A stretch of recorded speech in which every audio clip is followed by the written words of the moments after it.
Tere tulemast inimõiguste saatesse. Meil on 11. saade ja oleme taas eetris kahekesi. Minuga koos siin siis Elver Loho ja mina olen Kari Käsper. Tervist! Täna otsustasime rääkida ühel sellisel päevakajalisel teemal või sellisel laiemal ühiskonna ja kultuuri puudutaval teemal, millel on muidugi oma väga oluline seos ka inimõigustega. Ja see tegelikult see mõte sai alguse sellest, et Elver kirjutas siis Nihilist FM portaali väga suurt populaarsust kogunud vist, see on vist seal kõige populaarsem lugu üldse. See oli, kuni tuli Pärnitsa kooli tulistamise artikkel. Jah, et selle seni ajani vähemalt, selline ajani oli kõige populaarsem lugu sellest siis solvumiskultuurist, kus siis, mis oli ilmselt ajendatud Jürgen Ligi tagasiastumisega seotud skandaalist ja nende üksikasjadest. Aga see kontekst muidugi on laiem. Kontekst on laiem. Jürgen Ligi tagasiastumine ja kogu see skandaal oli teema, millega tuua seda käsitlust Eestisse minu jaoks.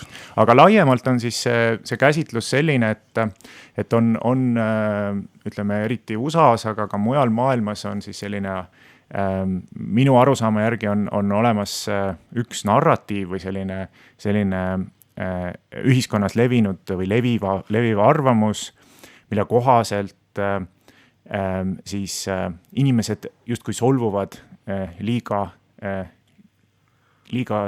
justkui palju või liiga kergelt.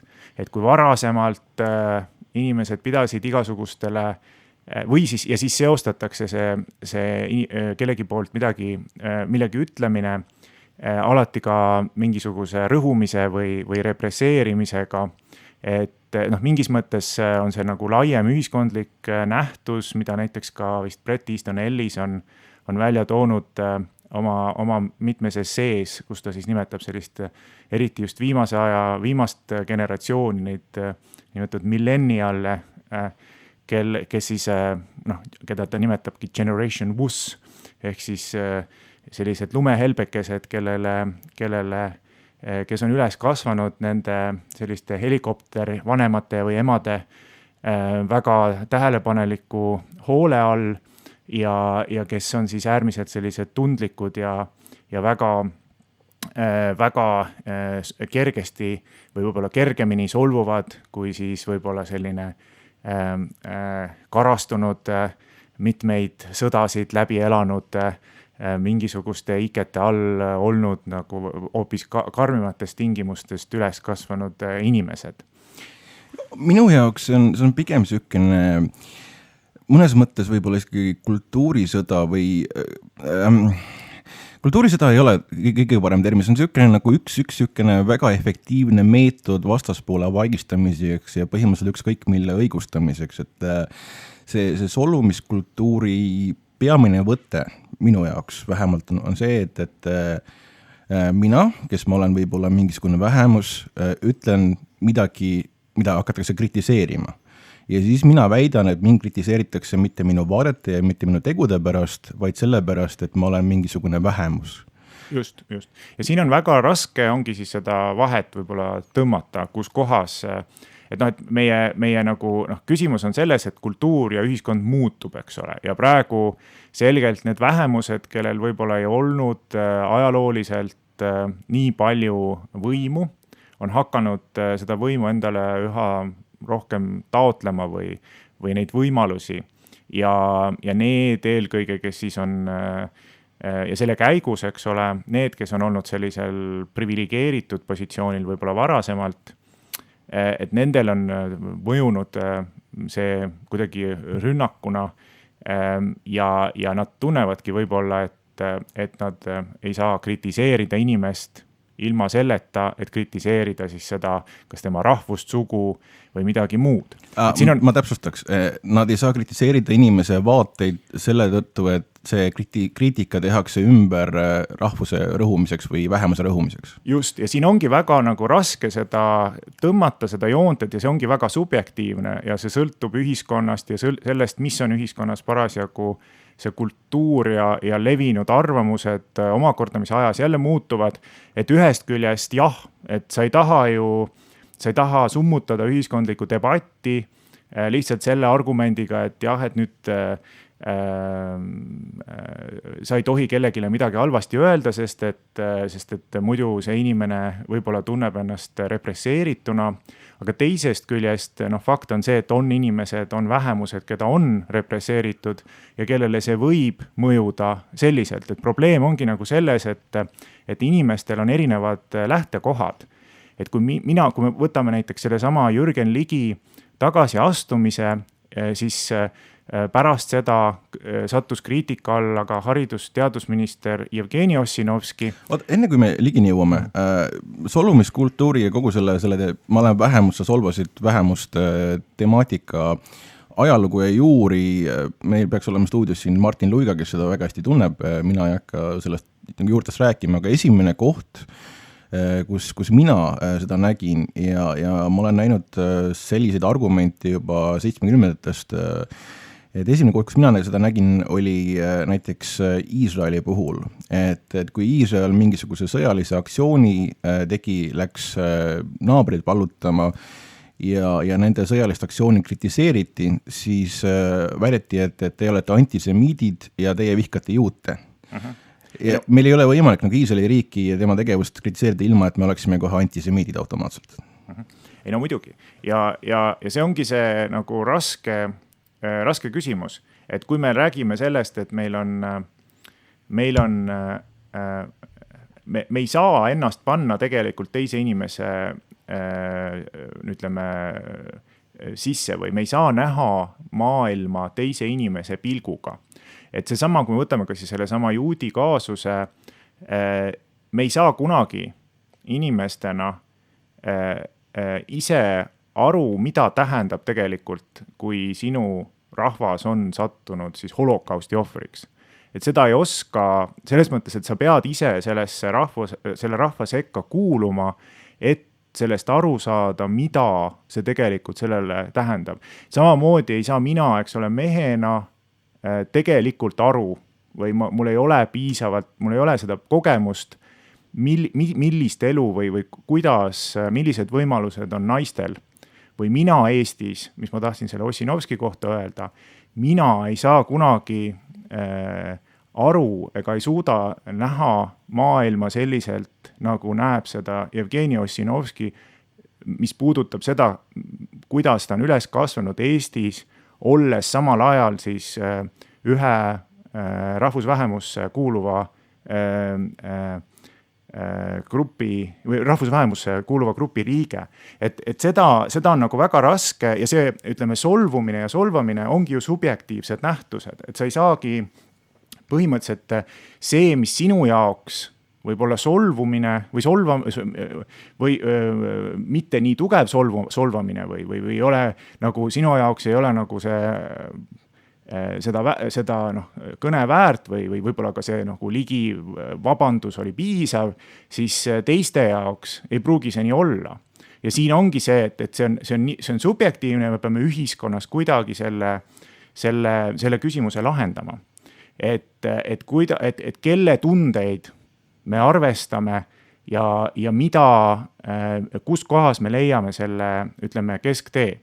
Et siin ütleme ajalooliselt samuti, et seda on kasutatud ja seda on seda loogikat, et ma saan aru, et siin näiteks see, mis sa võtsid ja oma artiklis nimetasid, et sa nimetasid seal näiteks, et mujal maailmas või USAs, eks ole, need nimetatakse social justice warriorideks. Yeah. Et need on justkui siis need, kes hüppavad iga vähemagi, otsivad igalt poolt mingisugust soolist, rahvuslikku, rassilist dimensiooni ja ei näe arutelu, ei näe nagu seda pointi asjal, muud pointi või vaatavad sisust mööda ja keskenduvad alati sellele. Mingis mõttes mina olen samasugune social justice warrior tegelikult. Ma olen tähele pannud. Ja ma ei võta üldse seda solvanguna selles mõttes, et minu meelest see tundubki absurdne, et kui nimetada kedagi võitlejaks sotsiaalse õigluse eest, siis see pigem minule tundub nagu komplimendina kui mingisuguse taunimisväärse nimetusena, aga ma saan aru täpselt, et seda sellisena teatud ringkondades kasutatakse. No ma ei tahaks päris nagu Godwini sisse tuua siin, aga kas social justice warriorite puhul nagu üldse vabandamine on võimalik, kas see maksab midagi? Ma toon konkreetse näite. On üks väga populaarne YouTube'i feminist ja social justice warrior nimega Lacey Green, kelle videod saavad miljoneid vaatamisi, kes on äärmiselt poliitkorrektne ja keegi kusagilt kaevas üles, et ta oli 18-aastasena mitu aastat varem kasutanud sõna tranny, tähistamaks transseksuaali. Ja see tranny teoorias, mingisuguse teooria järgi, on väga solvav transseksuaalide kohta. Lacey Green vabandas selle eest, ütles, et ta oli 18-aastane, ta ei teadnud ja ta ei tahtnud kedagi solvata sellega ja lubas, et ta rohkem seda ei tee. Aga sellest vabandamisest jällegi ei piisanud, et paljud social justice warriorid lendasid talle peale, avaldasid tema koduaadressi ja igasugused muid väga taunitavaid asju tegid tema suhtes. Ja ma ei taha nagu ka kellegi subjektiivset kogemust mitte väärtustada selles mõttes, et aga mulle tundub vähemalt USA näite puhul, sest see solvumiskultuur on seal tunduvalt kaugemal arenenud, tunduvalt laiahaardelisem, et me peame seal küll selle loogika järgi väärtustama vähemuste kogemust ja me ei tohi mitte mingil juhul neid solvata kuidagi, mis on, ma ei olegi nagu inimeste nende mingi omaduse põhise solvamise pooldaja, kui ta on tõesti mingisugune rahvusvähemus või orientatsiooniline vähemus või mis iganes. Aga samas, kui räägitakse näiteks meeste või just eriti nagu valgete inimeste subjektiivsest kogemusest, siis seda ei väärtustata. Ja valgete inimeste ja eriti meeste solvamine nende rahvuse ja nahavärvi põhjal on äärmiselt levinud ja ei ole üldse taunitav. No ma ei ütleks, et see on äärmiselt levinud. Pigem või isegi kui see on levinud, siis sellel ei ole seda sama see ei ole see sama, et kui sa oled enamuse, sa oled nautinud pikka aega mingit privileege ja siis sind solvatakse siis, või isegi mitte solvatakse, ütleme, õhutatakse sinu suhtes vaenu või õhutatakse üles diskrimineerimisele, et solvang on meil natuke, see on selles mõttes, see solvang on natukene liiga võib-olla lai asi, et solvang võib tähendada ka väga nagu sellist pehmet asja. Aga et see sõltub ikkagi sellest kontekstist väga palju, et kui on, kes keegi parasjagu on ja mis ütleme, kontekst temaga seostub, et selge on see, et kui on inimesi ikkagi, kui inimestel on nagu süstemaatiliselt teatud grupil inimestel on võetud ära teatud võimalusi või piiratud neid võimalusi, on loodud ühiskond, mis ei lase osaleda samaväärselt. On loodud süsteemid, sotsiaalsed hierarhiad ja konstrueeritud selline olukord, et sina oma nahavärvi tõttu või oma soo tõttu, sul ei ole samu võimalusi kui teistel, kellel seda ei ole, siis need, kellel on see privileeg olemas, kui nende suhtes midagi, et see ei ole nagu, need ei ole võrdses olukorras olevad inimesed või olukorrad. Et sa ei saa seda, ütleme, kui me vaatame ikkagi, et me elame, on olemas selline väga pikaajaline sajandite pikkune selline patriarhaalse ühiskonna kogemus, kus kõik keerleski ümber meeste, kui sa vaatad ajalugu, eks ole, kõik näod on meeste näod seal, kui sa vaatad seda riigijuhte, ajaloolisi, kõik igal pool on mehed, et sa kujutad ette nagu, et seda on väga raske nagu ette kujutada, et sa oledki nagu näiteks, et kui sa õpid näiteks naisena ajalugu ja seal ei olegi nagu ühtegi samasugust sinuga, kellega sina saaksid võib-olla identifitseerida sellel tasandil, et seda nagu ei olegi olemas, et mida see tegelikult tähendab sinu jaoks. Ja siis on... Naisi on ajaloos olnud vähem, aga kindlasti ei saa öelda, et neid ei ole üldse olnud. No kindlasti neid oli ka, aga lihtsalt need, kes ajalugu on kirjutanud või need, kes siis kes olid ikka, neid ütleme protsentuaalselt on äärmiselt vähe või kas või teadlaste hulgas, eks ole. Et kõik... Ajalugu on kirjutanud ka naised, Bütsantsi ajaloost me ühte ajastut teame ainult ühe naise ajaloolase kaudu. Aga ega me ei tahagi, selles mõttes, et ega me ei tahagi kumbagi valdkonda, kui me räägime, et selles kultuuriruumis, kus meie viibime, kus me elame, et meil on see, ütleme, ajalooline, ütleme, väga struktuurne ühiskondlik naiste rõhumine sajandite pikkune toimunud ja nüüd see olukord on hakanud vaikselt muutuma või üha rohkem on siis diskursus selline, et inimesed tunnistavad seda, et selline ebaõiglus on toimunud. Okei. Mina olen valge ja mees ja kas minul peaks olema siis mingisugune privileeg sellest lähtuvalt ühiskonnas? No.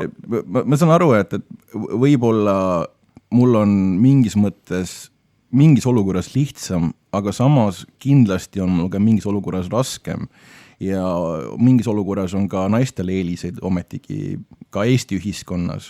No näiteks, kui sa mõtled sellele, et näiteks kui sa tahaksid olla, ma ei tea, sul on ambitsioon olla mõne ettevõtte tippjuht või Eesti Vabariigi president või peaminister, siis ikkagi see sugu mängib rolli, et kui praegu ei ole Eestis kunagi olnud ühtegi peaministrit, siis sa võib-olla sa mõtledki, et see ei ole ikkagi, et see on minule liiga nagu kõrge või liiga nagu see ei ole minu jaoks. Ma absoluutselt olen nõus, et poliitikas ja ka ettevõtluses sugu on oluline argument, aga mina olen ise lähemalt kokku puutunud IT-sektoriga, kus on pigem selline asi, et kui sulle CV saadab naissoost programmeerija, siis sa kutsud kas või põhimõtte, isegi kui sul ei ole nagu talle otseselt nagu väga spetsiifilist, temale spetsiifilist tööd pakkuda, sa kutsud ta töövestlusele sellepärast, et naisi on meil vähe IT-sektoris ja neid tahetakse juurde. Sest tegelikult, mis ma olen ka ise kohaldanud, see, et kui naine on kollektiivis, siis tegelikult see kollektiiv on teistsugune ja on natukene sõbralikum. Ja selles mõttes on äärmiselt positiivne. Et neid naisjuhte ja eriti just nagu IT-sektoris neid naisi otsitakse tegelikult ikka tulega taga, neid tahetakse tööle võtta. Samuti on poliitikas, ma olen poliitikutega suhelnud selle teemal, nad tahavad naisi kandideerima oma erakonda. Jumala eest, nad väga-väga tahavad, aga ei ole võtta kusagilt. No ja see on nagu see tüüpiline argument, et me küll üritame, aga kuidagi ei ole võimalik, et tegelikult on olemas mehhanismid ja hoovad, kuidas seda on võimalik saavutada, eks ole, aga seda ei taheta, sest see on ikkagi liiga, nagu peetakse seda liiga, et ärme nagu sellesse vaidlusesse, ma arvan, nende kvootide ja selle naiste osalus üle poliitikas see on nagu liiga kauge, võib-olla meie see praeguse teema mõttes, aga ma mõtlen, et minnes tagasi nagu selle solvumiskultuuri või siis selle algete või põhjuste üle, siis mina näen küll seda selliselt, et see on tulnud sellest tulenevalt, et ongi see endine, ütleme, privilegeeritud, ütleme, heteroseksuaalne, valge, ütleme, nahavärviga mees, kes on nautinud ühiskonnas teatud sellist võimupositsiooni, kes on harjunud, et kogu elu käib tema reeglite järgi, et temal on iseenesest mõistetav otsustusõigus asjadesse sekkuda, otsustada majanduse vallas, poliitika vallas, muudes valdkondades, et selline, et nüüd kus see on väga umbmäärane kuidagi, ma tahaksin konkreetsemaks minna. Ma mõtlen, et kui see nagu võrdsustub see olukord, siis muidugi peetakse või inimesed arvavad, et see tähendab nende positsiooni mingisugust halvenemist ja mingis mõttes see võib seda tegelikult ka tähendada, et kui sult võetakse mingid privileegid ära. Ma ei ole nõus, et meil privileegid on. Siis mingis mõttes ju on, et see,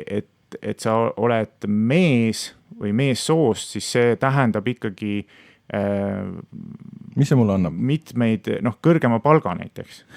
Et see on nagu kõige lihtsam näide Eestis tuua, et kui sa oled mees, siis eeldatakse, et sa pead nagu rohkem raha saama sellepärast, et neid ettevõtteid on palju ja sellepärast, et sa pead ju oma pere üleval pidama ja et sa pead, see on loogiline, et sina oled nagu leivateenija ja see on loogiline, et mehele makstaksegi kõrgemat töötasu, sest et meest justkui väärtustatakse, tal ei pea olema sama suurt haridust. Samuti on loogiline see, et kohtingul mees maksab, on ju. See ei ole loogiline. See on väga paljude naiste puhul väga loogiline. Aga me ei räägigi sellest, et ega naised on samamoodi selles vanas patriarhaalses mõtteviisis kinni. Ega see ei ole ainult, ütleme, ega siis selleks, et olla seksist, sa ei pea olema mees, sa võid olla sama hästi naine. Et see, et sa ei poolda ütleme sellist vanaaegset soorolle, see on sama hästi naisena, et naised on väga, väga selgelt, väga paljud naised on ise selle olukorraga väga harjunud ja tahaksid, et see jätkuks, et siin ei ole nagu selles mõttes soolist. Kui me natukene süveneme, et miks nad tahavad, et see olukord jätkuks, kas see praegune olukord, kas paljud traditsioonilise maailmapildiga naised ei taha, et praegune olukord jätkuks sellepärast, et see on nende jaoks lihtsam ja mugavam? Ei no muidugi, kindlasti, palju lihtsam ja mugavam. Aga kas me siis saame rääkida, et traditsiooniline maailmakord on niisugune naiste rõhumine, kui naised ise oma soovidega praegu tahavad, et see jätkuks sellepärast, et see on lihtsam ja mugavam? Ei no, kui me üritame vaadata seda objektiivselt, siis see on, selles mõttes ta on, kui sa piirad, kitsendad inimeste valikuid, võib-olla isegi selliselt, et need inimesed ise ei saagi aru, et nende valikud on kitsendatud, et kui siin ta haridussüsteemis või perekonnas algusest peale kasvatatakse, noh, vaata kui suur see, ütleme, see sooneutraalse lasteaia ütleme, backlash selle kohta tuli Eestis, et kui siin nagu algusest peale kasvatataksegi teatud soorolli ja siis nagu keegi tuleb sulle ütlema, et oi, see kõik, kuidas sind on kasvatatud, see, mis sa oled väga tugevalt endale omaks võtnud selle kasvatuse, et see kõik on vale või et see ei ole hea, et see on sinu rõhumine, siis muidugi sa ei taha olla rõhutud, sa ei taha olla ohver, sa ütled, et see ei ole üldse, see on mingi pseudoprobleem ja see on mingisugused, ütleme, võitlevad feministid, kes seisavad inimeste eest, kes seda tegelikult, kelle eest tegelikult seista ei taha. Aga ma arvan, ma olen nõus, et see on probleem ja ma olen nõus, et meil peaks olema sooneutraalsem kool ja lasteaed, aga mitte sellepärast, et meil oleks vaja mingisuguses kesksoolisi inimesi, vaid sellepärast, et need oskused, mida me koolis anname poistele, sealhulgas ka näiteks tööõpetuses, et need on tegelikult eluks vajalikud oskused. Muidugi, aga ma tahan selles mõttes, et see loogika, mis meil tänapäeval on, see inimõigustest lähtuv loogika, et igaüks on, igaühe inimväärikus on oluline ja kõik inimesed on põhimõtteliselt võrdsed või noh, neil peavad olema võrdsed õigused, et see ei ole niimoodi, et sellest ei tohiks sõltuda, kas sa oled mees või naine, kas sinu inimõigusi kaitstakse või mitte või millised inimõigused sul sellest tulenevalt rakenduvad, et see on nagu see, et sul endal on õigus ka ise otsustada ja teha oma valikuid. Et sina kui vaba indiviid, vaba ja autonoomne indiviid, eks ole, see on see valgustusajastuse ideaalne, ütleme, inimene, kodanik tollal, eks ole, ainult meeskodanik, aga tänapäeval siis kõik inimesed, keda me inimestena nagu inimesteks nimetame, kes on sündinud siia maailma, et neil kõigil peaks olema samaväärsed võimalused ise otsustada, ise valikuid teha enda eest, mitte niimoodi, et see ühiskond teeb nende eest need valikud ära. Ja mis on nagu, ütleme, tulles tagasi ikkagi selle solvumiskultuuri ja selle social justice warriorite juurde, siis need üks väga oluline, mitte küll kõige, ütleme, pealiini kuuluv inimõiguslaste valdkond või inimõiguste hoovus näevad ikkagi inimõigusi väga selgelt selle sotsiaalse õigluse eest võitlemisena. Et inimõigused, need ei ole mitte seadused, konventsioonid, mingid reeglid, mida tuleb järgida, vaid need on vahendid, mille abil saavutada rõhututele parem olukord. Ja see võitlus ei lõppe kunagi, sest alati on keegi halvemas positsioonis. Ja siit tulebki nagu see väga tugev selline sotsiaalne, ütleme, sotsiaalse võitluse siis kuvand, millest ka rääkisid, et siin justkui mingi sõda, kultuurisõda, eks ole, et see ongi nagu toimumas, et ongi need rõhutud või need, kes keda siis võitlevad, reaalselt? kes võitlevad nende rõhutute eest, noh, kui sa vaatad näiteks, ma ei tea, puuetega inimesi, siis kas sa tahad öelda, et puudega inimesel on tänapäev, kui sa sünniksid, et see sinu elus ei muutuks midagi, kui sul oleks mõni puue? Ei no, kui mul oleks jalad puud, on ju, ma ei elaks siin, sest siin on 5 korrust treppe ja siin pole lifti, on ju. No kas sa oleksid saanud haridust, kas sa oleksid saanud tegeleda sellega, mida sa samasuguse pingutusega kui praegu, kas sa oleksid saanud nagu samamoodi samasugust elu elada, ei oleks, eks ole. Ma arvan, et see on selline red herring praegu, et see on, puudega inimesed on väga konkreetne case, et neil on mingisugused asjad, mida nad teha ei saa, sest neil lihtsalt ei ole nagu mingisuguseid kehalisi või siis vaimseid elemente olemas, mis piiravad seda aga kui sa oleksid naine, kas sa oleksid praegu sellises olukorras? No, või milline oleks ühiskonna sinu suhtumine sinusse, kui sa oleksid naine? Kas see oleks teistsugune või oleks see täpselt samasugune, olenemata sellest, kui sa ütleksid ja teeksid kõiki asju täpselt samamoodi, kas ühiskond näeks sinu kirjutisi, väljaütlemisi teistmoodi? Kui ma kirjutaksin neid samu asju, mida ma kirjutan ja ma oleksin naine, siis ma arvan, et teised naised oleksid minu peale väga pahased. No ma räägingi, et see, kes sa oled, ikkagi mängib rolli ja sellega see ühiskond vaatab ka, noh, et ühiskond kahjuks ei ole selline, et noh, et ideaalühiskond võib-olla ongi selline, kus me ei pane nagu neid inimeste mõtete ja võimaluste mõttes tähele seda, millised on need inimeste, ütleme, sellised grupikuuluvused ja et kas mõni on venelane või eestlane, et sellel ei tohiks olla suurt vahet, aga tegelikult on ju niimoodi, et kui venelane ütleb Eestis midagi, siis võetakse, meil on väga hea näide tuua.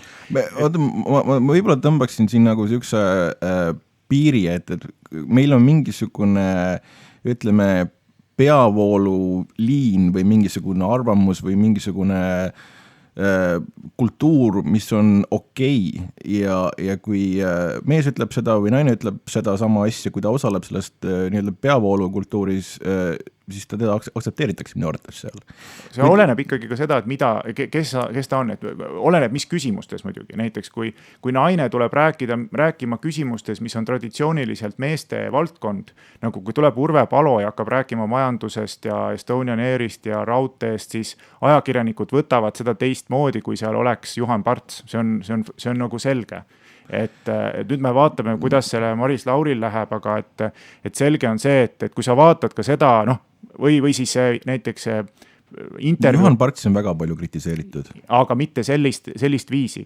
Ja see kriitika sisu on ikka totaalselt teistsugune. Me räägime soopõhistest solvangutest siin praegu. Ja kui me räägime näiteks, või kui sa vaatad Kadri Simsonit, eks ole, kui temaga tehti see nädalalõpu intervjuu, kas see oli selles laupäeva lehes või mis see on see? See oli katastroof. Et see oli nagu, noh, aga see ei ole erand. Aga see oli naisajakirjanik, ma juhin tähelepanu. No, saad aru, vahet ei ole, kas see on naine või mees, kes diskrimineerib. Sellel ei ole mitte mingisugust vahet. Minu jaoks on selles suhtes nagu suur vahe, et kas seda diskrimineerimist naiste suhtes teeb naine või mees. Miks?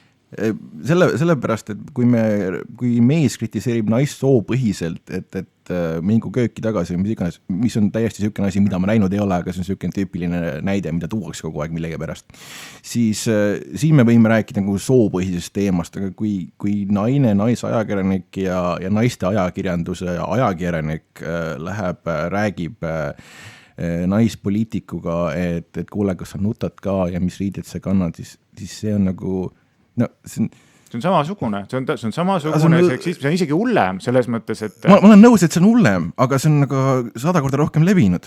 No jah, aga see ongi nagu, ma ütlegi, et noh, et selles mõttes, et selleks, et seda ütleme, selleks, et noh, rassist olla, sa ei pea olema alati valgenohaline, eks ole, selleks, et olla, ütleme, seksist, sa ei pea olema mees, selleks, et ma ei tea, noh, et puudega inimesed näiteks kritiseerivad ka teisi puudega inimesi, et noh, et see ei ole nagu või noh, et see ei sõltu sellest, kes sa oled, see ei sõltu sinu sellest, see küsimus on ju ideoloogias ja hoiakutes ja hoiakud on inimestel ikkagi ikkagi sellised, nagu nad on, tulenevad sellest, millises ühiskonnas nad on üles kasvanud. Ja minu meelest siin suurt vahet ei ole meestel ja naistel, nende hoiakud nendes küsimustes on suhteliselt samasugused. Kui nüüd rääkida sellest, kuidas areng toimub, siis muidugi need inimesed, kes ise on olnud mingisuguses sellises, ütleme, kes oskavad ennast panna nüüd sellesse olukorda ja mõtlevad uuesti läbi, et ahaa, et mind ongi nagu halvemini koheldud ja see ei pea olemagi normaalne, eks ole, et mees mind peksab kodus või et see ei ole nagu, see on olnud nagu kultuuriliselt aktsepteeritav üldiselt, et mees peksab naist, see on peres ise asi, aga tänapäeval me ei pea enam seda perevägivalda, eks ole, aktsepteeritavaks või vähemalt see ei ole asi, millele tuleks samaväärne, eks ole, samaväärne reaktsioon, kui suvaliselt tänaval, ma ei tea, inimesed teineteist peksavad, et see on nagu, see on ikkagi see inimene, kes ise on selles, ütleme, nagu rõhutud, ütleme siis jutumärkides rõhutud seisundis, see saab ise oma olukorrast palju lihtsamini aru kui see, kellel on see privilegeeritud seisund. Ma tunnen vajadust juhtida tähelepanu mõnele aspektile seoses koduvägivallaga. Ma olen näinud uuringut jällegi ärme lähe praegu sellesse, et me hakkame seda soolise põhiliselt, kes langeb perevägivalla ohvriks. Rohkem mehi langeb perevägivalla ohvriks. Ärme seda aruta. Ja meeste vastane lähivägivald on rohkem aktsepteeritud ühiskonnas. Ma olen isegi ühte Eesti üsna tuntud feministi näinud Facebookis rääkimas, et jah, et mina oma meest laksin aeg-ajalt, et see on minu arust täitsa okei. Aga see ei ole praegu see teema, mida me arutame. Ma lihtsalt tahan tuua näite selle kohta, kuidas naiste peksmine, eks ole, perekonnas on olnud minu arust normaalne. See haakub suurepäraselt meie laiem teemaga. Sest me räägime, et on mingisugused, mingi privileegid on olemas mingil sool, on ju, aga teistpidi on jällegi, et sugu on mingil on kuidagi ka vähem kaitstud või mingi halvas seisus millegi poolest ja me ei saa rääkida sellest, et kuidas näiteks mehed on halvemas seisus. Ei, ma ei räägigi. Seda ärme nagu sellesse miks me ei saa rääkida sellest? Tegelikult nad statistiliselt on halvemas seisus mingites aspektides. Ja ongi. Ja vähem kaitstud. Sellest on ka, näiteks sama ajateenistuskohustus, eks ole. Ma käisin just hiljuti Tartus sellest rääkima tervele suurele saalitäiele inimestele, kui tekkis küsimus, et kas ainult meestele kohustuslik kaitseväeteenistus peaks Eestis jätkuma, siis kõik ülejäänud saalis viibijad läksid ühele poole saali ja mina üksinda olin teisel pool. Nii et see on selge, et neid olukordi on ja see ütleme, patriarhaalne ideoloogia ei mõju halvasti ainult naistele, eks ole, see on selge. Aga see ei olnud see point, mida ma tahtsin teha. Ma ei tea, võib-olla nüüd me liigume selle Gamersgate'i arutelu. Jaa, mul on väga hea sükene liigend siit, et arvutimängud on selline asi, kus tegelikult kõige tähtsam on oskus mängida. Kui sa oled hea mängija, siis nagu tegelikult sinu sugu ja sinu nahavärv ei paista teisele poole internetti, kui sa internetis mängid. Ja tulemused on näha, et tuli välja uuring hiljuti, mille järgi mängivad isegi natuke rohkem naisi kui mehi tänapäeval. Ja meil küll räägitakse mingisugustest stereotüüpidest, et keskmine mängur on mingisugune teismeline valget nahavärvi poiss, kes sõimab teisi pededeks ja naisi ei salli ja nii edasi.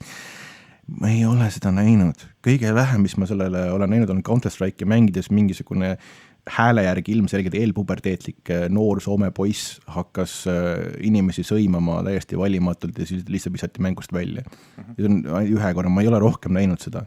Ja mis ma olen rääkinud ka naismängurite, kes mängivad mingisugust World of Warcrafti ja muid sellised asju, et siis kui neid aktsepteeritakse tegelikult väga hästi, kui nad mingisuguses MMORPGs, mingis online mängus liituvad mingisuguse grupiga, hakkavad koos mängima. Kui alguses arvatakse, et tegu on mehega näiteks ja kui ta teeb oma suu lahti ja räägib ja häälest on tunda, et tegu on naisega, siis tihtipeale esimene reaktsioon on see, et kõik jäävad jube pait, sellepärast et keegi ei julge enam mitte midagi öelda, äkki me solvame naist. Jah, et ütleme, videomängud on minu meelest väga hea näide selle kohta, kuidas on olnud selline, ütleme, kultuur mis on olnud väga tugevalt, olenemata sellest, kas siis neid mängivad mehed või naised, nende see kultuur on olnud väga tugevalt selline meestekeskne või macho, ütleme, kultuur. Kui me vaatame neid videomängusid üldse ajalooliselt, kuidas need on arenenud ja milliseid rolle videomängudes mängivad naised, milliseid rolle mehed või kuidas neid seal kujutatakse, siis see on selgelt olnud selline ajalooliselt väga selline meestekeskne macho, ütleme selline, ka need mängude, ütleme, tavaline selline mäng on ikkagi nagu tulistamine, kellegi tulistamine, see on hästi tugev selline macho nagu kultuur, mis on iseenesest fine, eks ole, et see on mujal meelelahutuses ka. Võin rääkida, kuidas see kultuur tekkis niimoodi. Et kui esimesed arvutid tulid ja hakati neid müüma kodudesse, siis oli küsimus, et okei, kuidas me müüme neid arvuteid. Need arvutid ei suuda veel teha mitte midagi nagu mõistlikku ja kasulikku. Aga üks asi, mida oli võimalik nende hästi minimaalsete vahenditega arvuti ekraanile manada, olid sellised labased tulistamismängud. Ja see oli täpselt selline nagu poistekultuuri osa ja sellepärast turundati seda poistele ja sealt see kultuur nõnda areneski. Tegemist on ka tehnikaga, ütleme ajalooliselt on ka see, et on nagu soorollid olnud väga tugevalt tehniliste asjadega peaksid tegelema mehed. Tänapäeval see on, eks ole, muutumaas loodetavasti, aga see on ka ikkagi väga, et mees on ikkagi traditsiooniliselt see, kes asju parandab, kes tegeleb tehnikavahenditega ja naine, eks ole, hoolitses muude asjade eest. Esimesed programmeerijad olid naised ja esimesed IT-ettevõtted läänemaailmas olid peaaegu ainult naistega täidetud, sellepärast, et nemad olid need, kes andmed sisestasid ja leiutasid esimese programmeerimiskeele. Aga see oli see, et nad seal täitsid hoopis teistsugust rolli, kui ütleme, see on ikkagi seda, ma arvan, et seda vaidlust me ei suuda nagu selles mõttes, et fakt on see, et tehnoloogias on mehed domineerinud ja infotehnoloogias eriti jah, mingil perioodil võib-olla enam mitte. Täna nii palju seda ei ole. Aga videomängudes on selline oluline, huvitav asi, et need videomängud esiteks on seal kaks asja. Üks asi on see, et nad on muutunud juba selliseks, ütleme, küpseks tehnoloogiaks, et ta ei ole enam, me ei ole näinud mingisugust sellist suurt edasiminekut, mis ka nii, ütleme, tehniliste võimaluste mõttest kui ka, ütleme, sisulise poole pealt, et need asjad on nagu suhteliselt paika loksunud, millist tüüpi mängud eksisteerivad, et keegi millegi täiesti revolutsioonilisega välja, ei ole tulnud, et see kõik on nagu mature, market on, see turg on selline juba suhteliselt välja kujunenud. Ja teine asi on see, et ta on liikunud mainstreami, ehk siis ta on peavoolu meelelahutuse üheks oluliseks osaks saanud, et inimesed kulutavad videomängudele üha rohkem raha, see turg ise on varsti vist, või ma ei tea, kas praegu juba suurem kui muu meelelahutuse, ma ei tea, muusika või filmiturg, et see üks mingisugune, ma ei tea,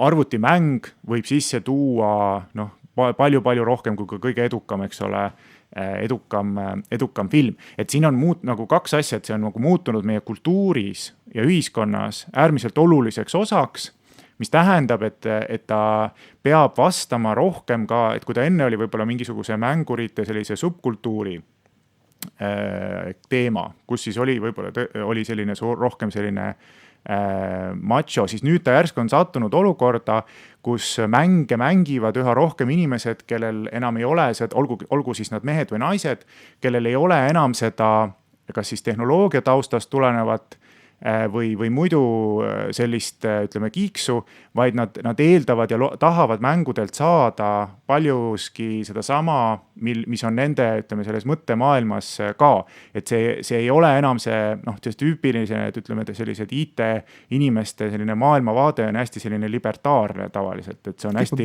hästi selline, vähene riigi sekkumine, kõik hästi vaba, ilma igasuguste piiranguteta, kõik, ütleme, tehku, mis nad tahavad, et hästi oluline, eks ole, just sõna- ja väljendusvabadus, see võrdne kohtlemine võib-olla teatud küsimustes küll, aga ei ole võib-olla nii alati selline prioriteet olnud, aga võrdne kohtlemine on olnud küll prioriteet. Jah, aga ma mõtlen selles mõttes, et nagu erinevate vähemusgruppide probleemide nagu on mingi, ütleme sotsiaaldemokraadid või ütleme selline mõtteviis, mis on selline internet ja tehnoloogia on vahend, kui mingi vähemusgrupp tahab seda kasutada vahendit nagu enda probleemi lahendamiseks, palun aga see ideoloogia või see libertaarne ideoloogia traditsiooniliselt ei ole pööranud väga suurt tähelepanu sellele, et riik näiteks peaks, see tulenevalt ka sellest iseloomust, et riik peaks näiteks tegema midagi, et nende vähemuste olukorda oluliselt paremaks muuta. Libertaarne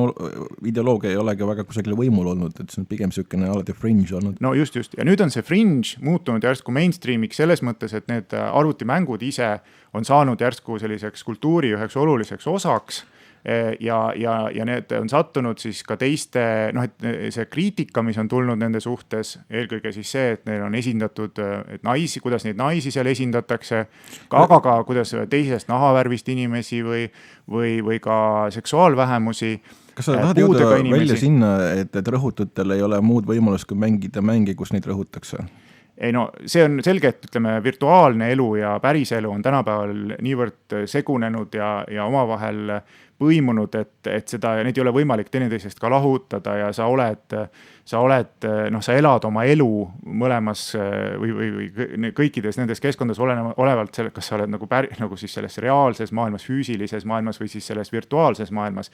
Küll on virtuaalses maailmas kindlasti tõesti lihtsam oma tegelikku olemust varjata või siis olla keegi teine kui see, kes sa tegelikult võib-olla päriselus oled. Et see on kindlasti üks sellise virtuaalmaailma huvitavaid osapooli, et see täpselt ongi nii, et sa võidki selles tulistamismängus, olles ise naine võib-olla,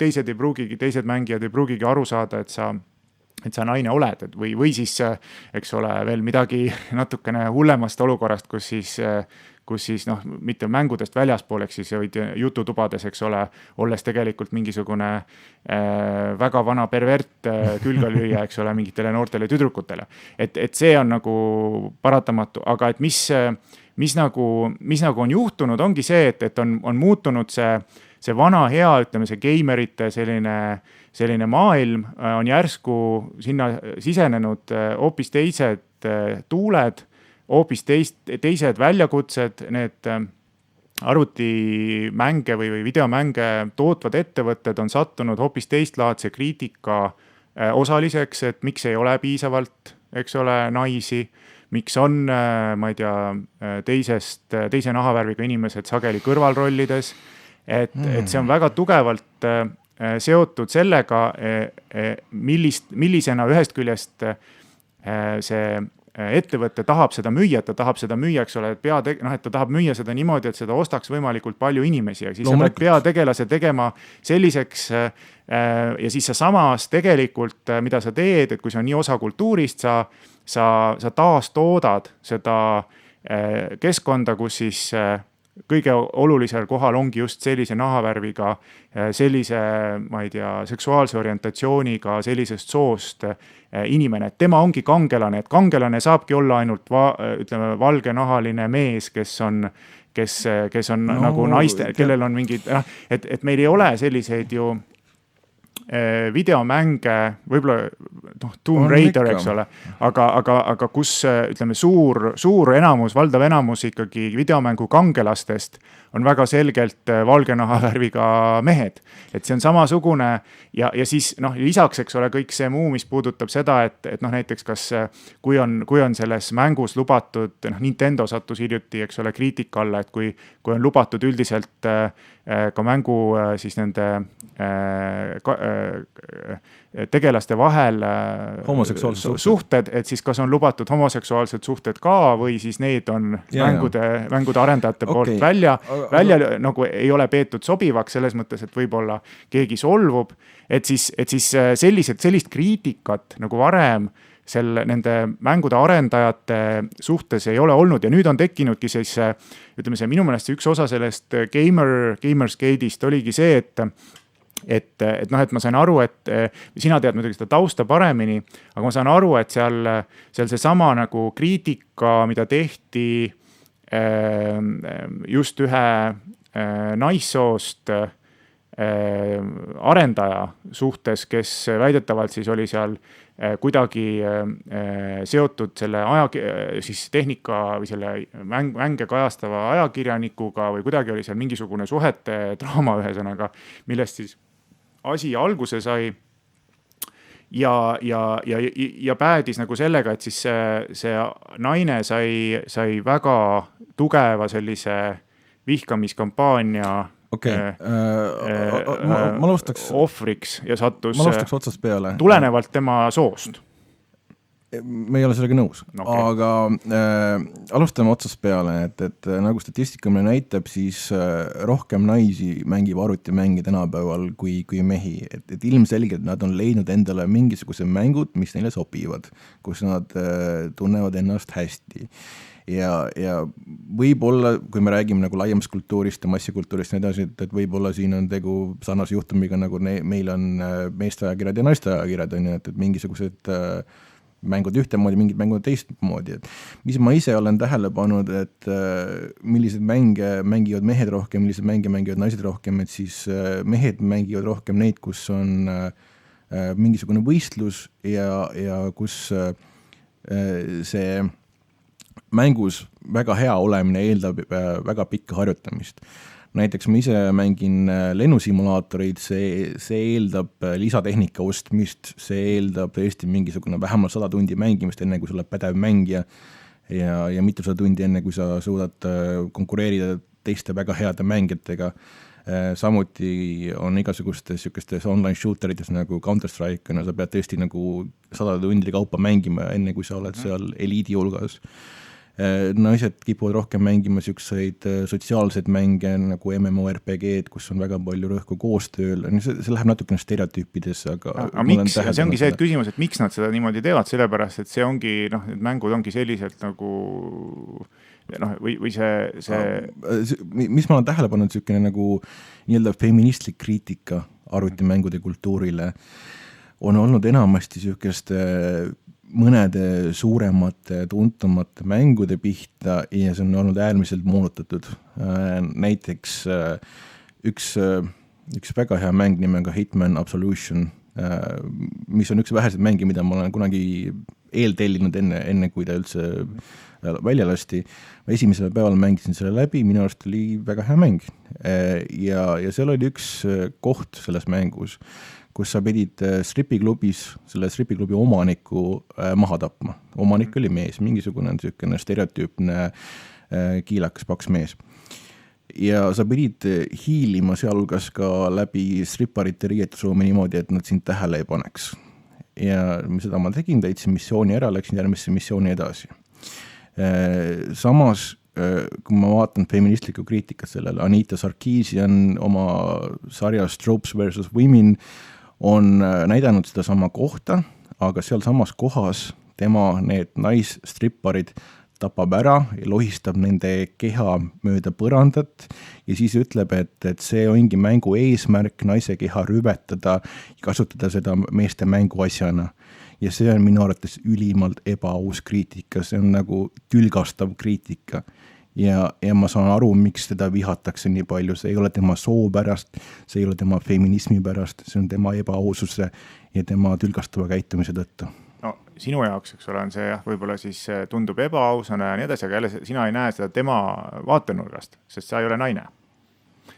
Selles mõttes sa ei saa seda nagu... Ma ei saa isegi midagi öelda. Jah, et sa ei tea, mida see tähendab võib-olla, et kui sind pidevalt nagu objektifitseeritakse ja mida see siis, mida see siis iseenesest tähendab.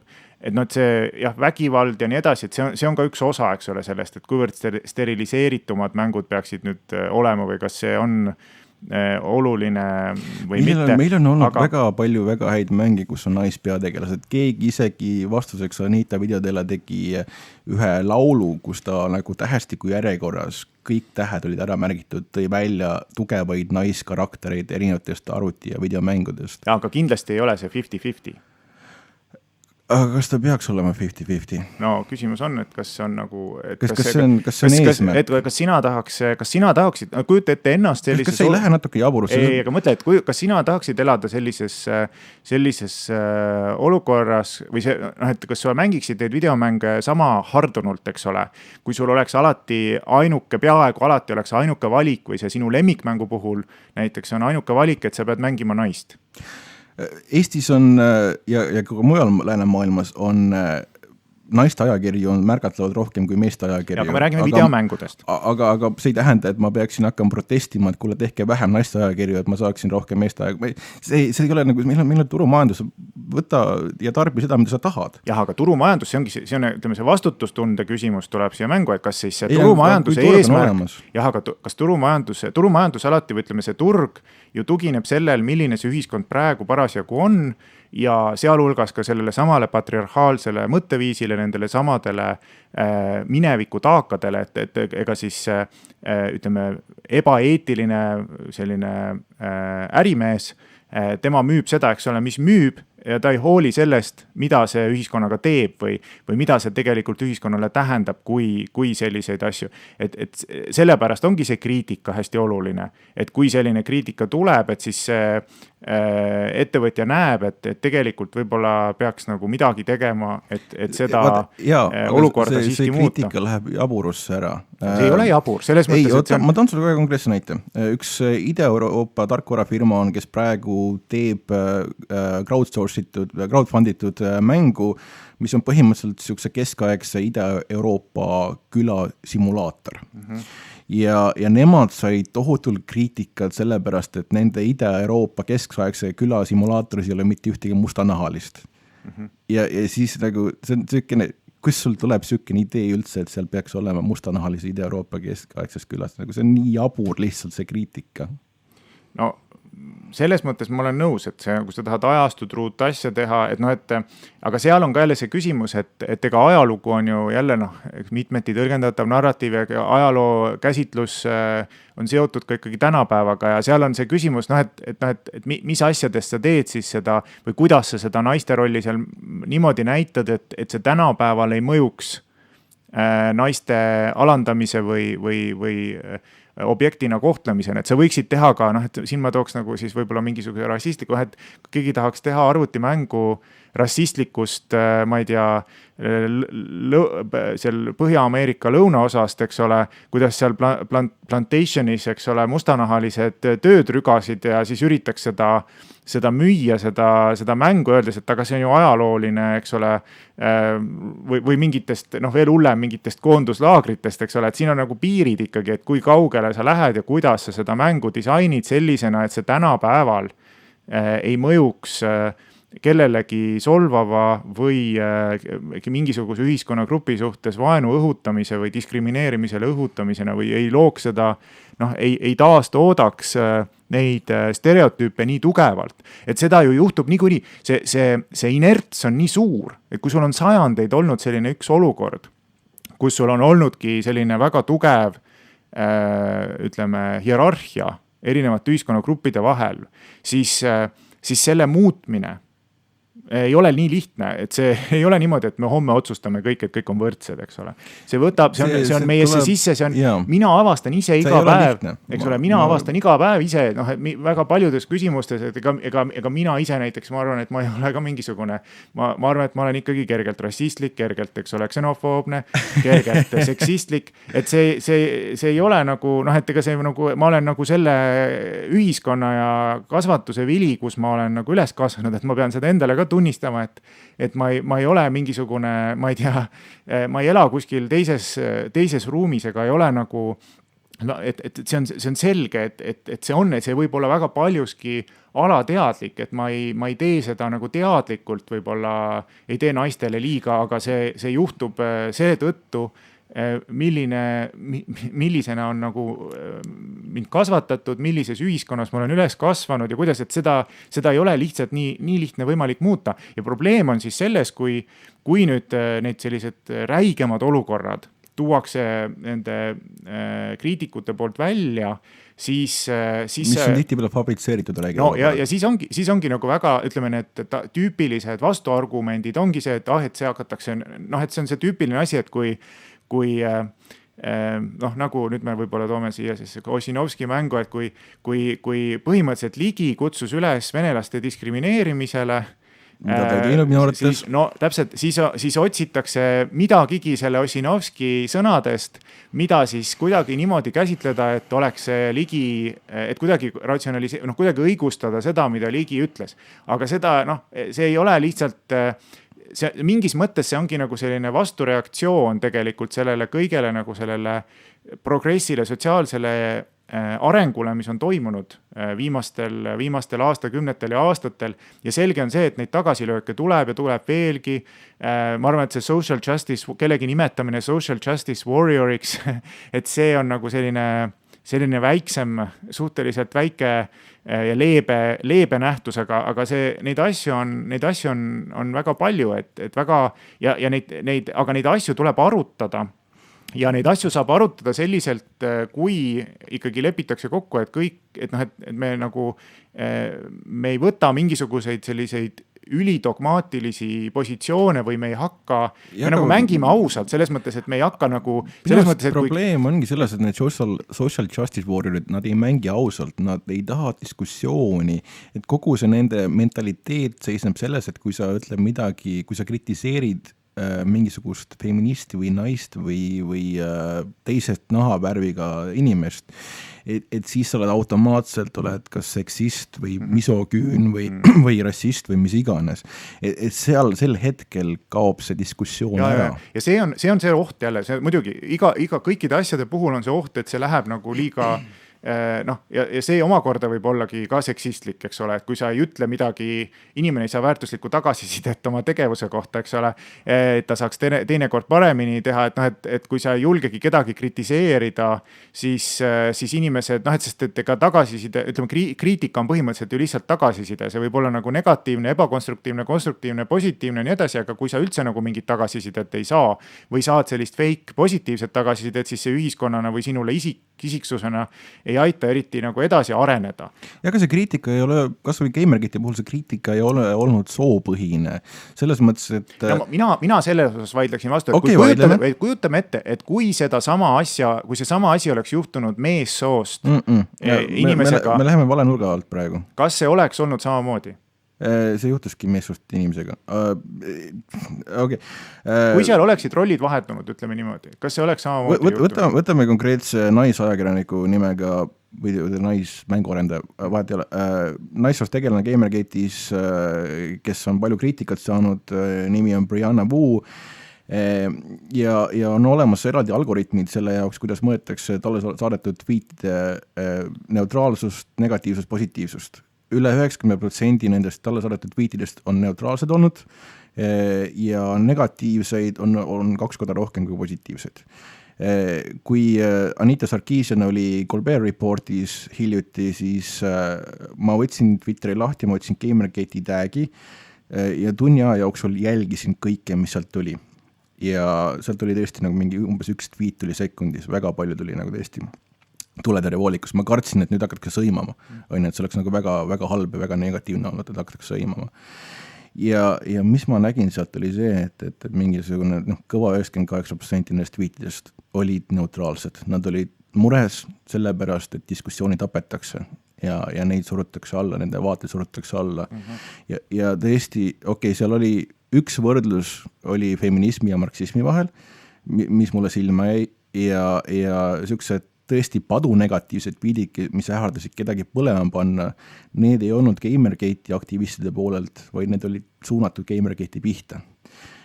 Ja see lõpuks jõudis nagu nii kaugele, et üks Christina Hoff Sommers, kes on üks üsna legendaarne feminist, kes on Gamergate'i poole peal sõna võtnud, et eile üks ebastabiilne tegelane oma enda nime alt hakkas teda Twitteris ähvardama ja see inimene ta on 27 korda arreteeritud rünnakute pärast. Põhimõtteliselt, kui meil on selline väga konkreetne narratiiv, et see Gamergate on niisugune naiste vihkamine, siis tulevadki mingisugused hullud välja, kes kasutavad seda ettekäändena inimeste ründamiseks.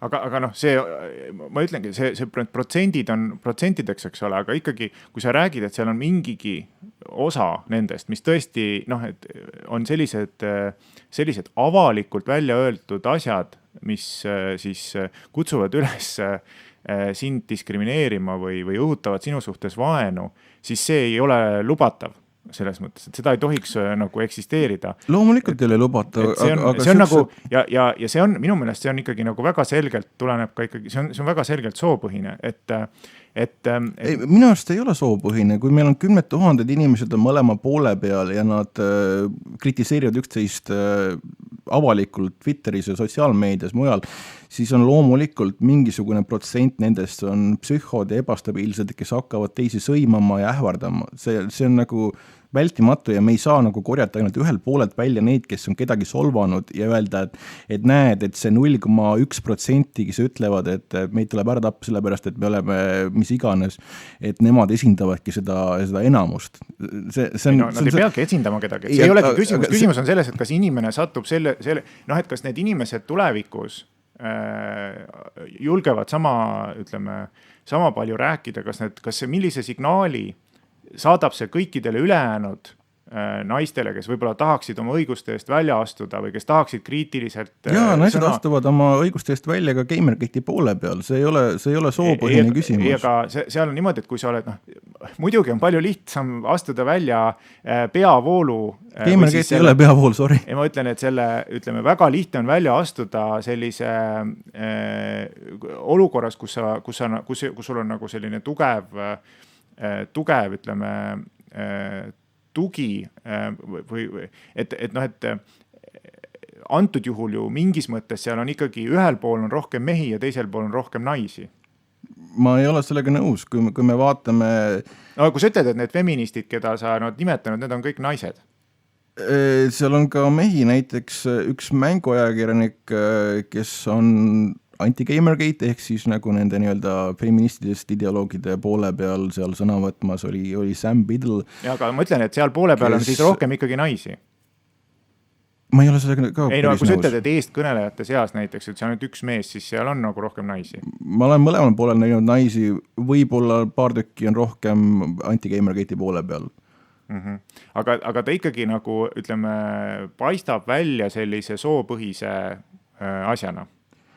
Ei paista. No minule paistis ta, selles mõttes mulle ta paistab välja miks ta soopõhine peaks olema? Ta paistab välja sellena, et sul on nagu, et sa oled nagu leidnud mingisuguse põhjuse, miks, et sa nagu, on need inimesed, eks ole, kellele ei meeldi. On väga palju neid, kellele ei meeldi need samad kommentaarid, et et nüüd peaks tegema, eks ole, naiskangelased või ei tohi kujutada naisi enam sellises alandavas poosis, väheste riietega ja nii edasi. Ei, mina... Kuule, selle alandava poosi ja selle teema peal, siin tuleb lahku lüüa inimesed, kes on ka naised, kes on nagu sex-positive feminist ja kes on sex-negative feminist, on ja need, kes on selle sex-negative poole peal, neile ei meeldi seksualiseeritud naiskangelased, aga kui me räägime näiteks uuest Bayonetta mängust, mille puhul seda on tohutult kritiseeritud, siis selle naispeategelase disainer oli naine ja ta on oma motiive põhjendanud, et see tema seksualiseeritus on üks tema võimuvahendeid tema jaoks. Jaa, aga see on jälle see, et sa ei saa võtta nagu seda eraldi kogu sellest üldisest ühiskondlikust kontekstist, kus naised on rohkem seksualiseeritud kui mehed. No üldiselt on kogu ühiskond rohkem seksualiseeritud. Aga et nagu ajalooliselt on ikkagi olnud naised, kes on olnud need objektid. Et seda nagu, sa ei saa lihtsalt öelda, et ja mina võib-olla tõesti ei ole nii kursis nende erinevate feminismi hoovustega, et ma ei ole tõesti selle feminismiga nii tugevalt kursis, kuigi ma ise pean ennast nagu selles mõttes feministiks, et ma arvan, et naistel peavad olema võrdsed õigused. Absoluutselt, selle definitsiooni järgi olen mina ka feminist. No täpselt, et siis oleme mõlemad siin 2 feministi, eks ole, räägime sellest teemast. Aga mina arvan ka, et meestel peaksid olema võrdsed õigused. ei no seda muidugi jah, et see ei ole nagu see ei ole nagu jah, küsimus, et Eesti ühiskonnas ei ole meestel võrdseid õigusi. Me räägime siin põhiliselt kahest juriidilisest õigusest. Üks on õigus mitte minna sõjaväkke, mis on kohustuslik meestele, ja teine on see genitaalide mutileerimise teema. Jah, aga jah, me jälle ei no, igaks juhuks mitte minna, aga mis on sellest, ütleme sellest, mis on selle nagu Gamergate'i juures, mis ma nagu saan aru, et nagu lõpuks kokku tuleks võtta on see, et kuna see debatt läkski nii tugevalt nagu negatiivseks ja seal ütleme, isegi kui neid oli väga vähe neid vaenu õhutamist, siis see narratiiv muutus selleks, et see toimus selline, et pärast seda on väga raske ratsionaalselt enam arutada, et kõik on juba niivõrd nagu emotsionaalseks aetud, kõik on nii endast väljas, et seal mõlemal poolel, ma ütlen, et siin on see nagu tõesti võib-olla mõlemal poolel, et sa ei saagi nagu sellist enam mingisugust, selles mõttes, et see on oluline küsimus, see nagu kultuuri arengu ja oluline arutada seda, et kuidas siis nagu oleks õige videomängudes kujutada erinevaid sugusid, erinevast soost inimesi, kas peaks rohkem olema, vähem olema, kedagi, midagi, erinevad nahavärvid ja muu selline, et kuidas need kujutlused on, et see on nagu diskussioon, aga seda diskussiooni on väga raske pidada olukorras, kus siis toimub selline sildistamine, vastastikune sildistamine. No arvutimängud on kunst ja kunstile me ei saa ette kirjutada, mida nad teha võivad ja mida nad teha ei või. Me võime pärast boikoteerida, palun väga, me võime kritiseerida seda, palun väga, aga me ei saa nagu ette kirjutada. No, aga seda ju kritiseeritigi ja see oligi see, ega siis kõik ettekirjutused ei ole seadusest tulenevalt, vaid need tulenevad sotsiaalsed normid on sama olulised. Kritiseerivad Gamergate'i alguse sellest, et meil oli ajakirjanikud olid liiga lähedalt seotud inimestega, kellest nad kirjutasid ja nad ründasid oma publikut. See oli hiljem nagu toodi ilmselt sisse selleks, et seda nagu soolise, et õigustada põhimõtteliselt seda soolist päris nõus sellega. Et see online ahistamine algas ju, jah, et selles mõttes, et see oli nagu, sest see ma saan aru, oli hoopis nagu mingisugune kõrvaline asi ja tegelikult seal ei olnud seda nagu, aga sellest võib muidugi lõpmatuseni rääkida. Aga tulles nüüd tagasi selle... Ma toon ühe väga kiire analoogia. Oletame, et Urmas Oonvald, kes juhib Delfit, tema hakkab järsku kirjutama, et Reformierakond on väga tore ja kõik peaksid valima Reformierakonda ja sotsid on nõmedad ja nii edasi. Ja siis järsku tuleb välja, et tema armukene on Kristen Michal. Ja siis me saame teada sellest ja siis me nõuame, et Urmas Oonvald astuks tagasi, loobuks oma ametist, et see ei ole eetiline kirjutada inimesest, kellega sa oled suhtes, kellega sul on lähedased näiteks kas või rahalised suhted olnud olemas. Ja, aga ta ei kirjutanud, selles Gamergate'is ei olnud ju see ajakirjanik ei kirjutanud sellest mängust midagi, mida see naine ta ei kirjutanud, ta ei kajastanud seda. Nad kirjutasid lihtsalt üldiselt seda, et eks ole gamerite ütleme, aeg on läbi ja sellised, see oli paar päeva hiljem, see on see järgmine samm, et hakatakse kritiseerima ajakirjandus sellepärast, et nad on liiga lähedas suhtes inimestega, kes teevad neid mänge, millest nad kirjutavad ja siis tuleb ajakirjandus välja, näiteks Delfi tuleb kirjutama, et kuulge, te olete lollid lugejad, et me ei taha siukseid lugejaid, et minge ära.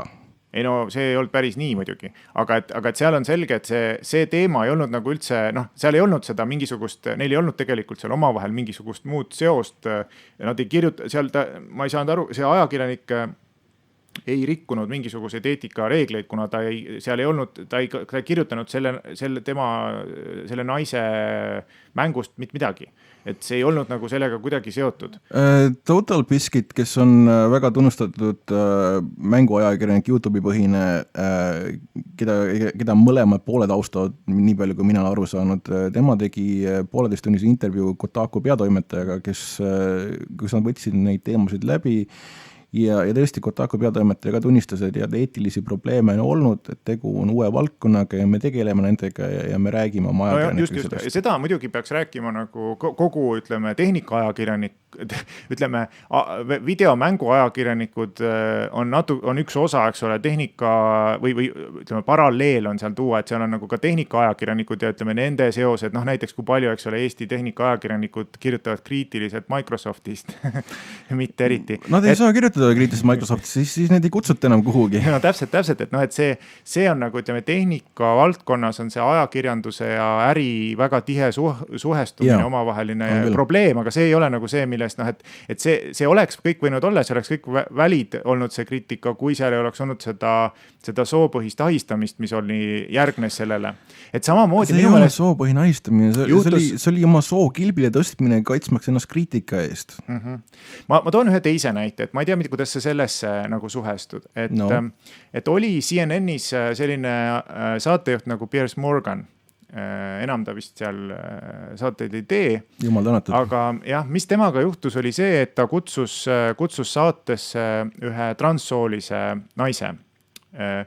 Ja mida ta tegi, oli siis see, et ta esitas selle naise arvates ebasobivaid küsimusi. Näiteks seda, et kuidas siis ikkagi oli olla varem mees, mida see nagu et kogu see intervjuu põhimõtteliselt keskendus ainult sellele tema... Mis eesmärgi või mis lubadusega see kutsuti sinna? Ta tuli sinna raamatut promoma. Oma raamatut. Millest raamat rääkis? See raamat rääkis sellest, minu meelest sellest transsoolisusest ja ka tema, ma ei mäleta, kas see oli eluloo raamat või mitte. Nii. Aga siis ta fokusseeris, see Piers Morgan fokusseeris kõik oma küsimused ainult sellele, et kuidas siis on olla, kuidas siis operatsioon läks, eks ole, et mis siis oli, kui sa olid mees ja see, tema jaoks oli jälle väga solvav selle transsoolise naise jaoks, sest et tema arvates tema on sünnist peale olnud naine, lihtsalt vahepeal vales kehas. Ja ütleme siis hiljem tweetis ta siis vihaselt selle Piers Morgani suhtes, et see oli ikkagi väga halb ja siis sellest tuli suur skandaal. Ja samamoodi olid nagu ühed arvasid, et kuidas siis nii, et see transsooline naine läks üle piiri, et miks ei võinud ajakirjanik küsida neid küsimusi, mis siis ise tuli ju sinna saatesse, eks ole, miks ta ei võinud küsimusi küsida, mis olid väga selgelt, kuna tema üks, ütleme see, tema nagu see eripära on see, et ta on transsooline, et miks ta ei või siis küsida ainult selle nagu transsoolise teemaga, et ta peaks olema tänulik, et ta üldse sinna saatesse sai ja miks ta nüüd üldse niimoodi nagu kuidagi solvus. Aga see taust ongi selles, et transsoolised inimesed elavad niivõrd, neid on nii vähe ja nende see elukogemus on niivõrd eriline ja nende suhtes on võib-olla kõige suurem kõige rohkem sellist negatiivset hoiakut või teadmatust, et nad on ühed kõige diskrimineerituvad inimesed üldse. Et siis nagu väga suur osa inimesi jälle pidas seda nagu selliseks lihtsalt, et sina oleks võib-olla kirjutanud, et see on ka see solvumiskultuur, eks ole, et tegelikult see inimene, aga ja võib-olla ütleme 10 aastat tagasi ei oleks üldse tekkinud mingisugust arutelu sellest. Aga täna, kui me elame sellises olukorras, kus need teemad on ühiskonnas üha olulisemad ja on ka ühiskond liikunud ikkagi mingisuguses suunas nende teemade käsitluse puhul selles osas, et mis on aktsepteeritav ja mis ei ole, siis see oli juba nüüd see kriitika Piers Morgani suhtes, see oli rohkem aktsepteeritud. Ja see minu meelest juhtub, see on sarnane asi, mis juhtub nüüd ka siis selles videomängu valdkonnas ja ka muudes valdkondades. See sama, mis ütleme Jürgen Ligi case, eks ole, et Jürgen Ligi võib-olla 10 aastat tagasi, kui ta oleks seda öelnud, ei oleks keegi teist lillegi liigutanud, silma pilgutanud. Võib-olla kui ta seda oleks öelnud seal, ütleme, aprilli rahutuste ajal, siis oleks kõik veel kaasa kiitnud ja nii edasi. Konkreetse juhtumiga ei ole kursis, ma ei ole sellest varem kuulnud. Sinu kirjelduse põhjal mulle tundub, ta läks rääkima sellest, et ta on transseksuaalne, tal oli raamat selle kohta ja ma saan mõnes mõttes aru Piers Morganist, kes tegelikult paljus teistes küsimustes on olnud täielik jobu. Et ma saan aru, et tema võib-olla ei oskagi midagi muud küsida, sest kui see on teemaks, siis nagu see ei ole niivõrd levinud temaatika ühiskonnas, et me teaksime, kuidas need inimesed ennast tunnevad ja kuidas peaks nendega korralikult käituma niimoodi, et nad ei tunneks ennast ahistatuna. Minul vähemalt mina nimetan teda sõbraks, üks USA-s elav programmeerija, kes on mulle varem ka tööd teinud, tema alustas mehekehas, tegi operatsioonide asjad läbi ja nüüd elab naisena. Tema tunneb ennast ka rõhutunud olles ühiskonnas, aga mitte nii väga selle mainstreami või nagu selline valge heteromehe poolt, vaid temal on konkreetne probleem nende social justice warrioritega, et kuna tal on mingisugused vaated, mis neile ei istu, siis nad otsivad tema kohta igasugust saaste üles, et ta just eile rääkis mulle, et on olemas mingisuguse 800 postitusega kinnises foorumis teemad, kus otsitakse tema kohta mingit jama ja üritatakse tema kohta mingit valesüüdistusi teha politseile, sellepärast et neile see inimene ei meeldi lihtsalt. Ja mul on kurb ja ma pakkusin, et kuule, tule Euroopasse, me oleme siin märks normaalsemad, et meil ei ole sellist jura. Ja see on nagu, jah, see on masendab.